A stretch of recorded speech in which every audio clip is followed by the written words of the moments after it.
Quasi carton plein pour le CAC 40 cette semaine qui aligne 4 séances de hausse sur 5 et renoue avec les 5 720 points. Alors les multiples rebondissements autour du Brexit ont été accueillis avec une certaine sérénité par les investisseurs qui avaient d'autres chats à fouetter entre les nombreux résultats d'entreprise à digérer, le feuilleton de la guerre commerciale, sans oublier le baroud d'honneur de Mario Draghi qui a tenu donc sa dernière réunion de politique monétaire avant de confier les rênes de la BCE à Christine Lagarde. Côté résultats, Kering a annoncé près de 4 milliards d'euros de ventes au troisième trimestre, soit une croissance de 11,6% de son chiffre d'affaires, grâce notamment aux belles performances de Gucci et grâce à la Chine. Dans la foulée de la publication, le bureau d'études Bernstein a confirmé son conseil à l'achat sur l'action avec un objectif de cours confirmé à 540 euros. À noter également que cette publication solide a profité à l'ensemble du secteur, à commencer par Hermès, qui se distingue parmi les meilleures performances sur le CAC.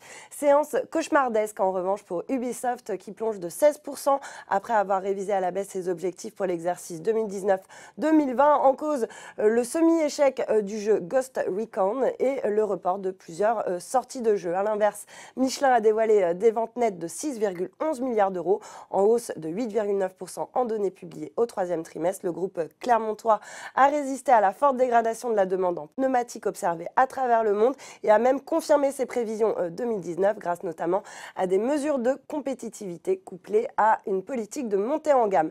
Lanterne rouge sur le CAC, Capgemini qui a pourtant publié un chiffre d'affaires trimestriel en hausse de 5,9% à taux de change constant et confirmé ses objectifs 2019 d'amélioration de la rentabilité et de génération de liquidités. À la baisse également, Saint-Gobain a fait état d'une croissance interne de 3,1% au troisième trimestre et confirmé ses objectifs pour l'ensemble de l'année. Enfin, Elis tire son épingle du jeu. Le spécialiste de la blanchisserie industrielle a expliqué s'attendre à une croissance organique légèrement supérieure à 3% et une marge d'EBITDA dans le haut de la fourchette.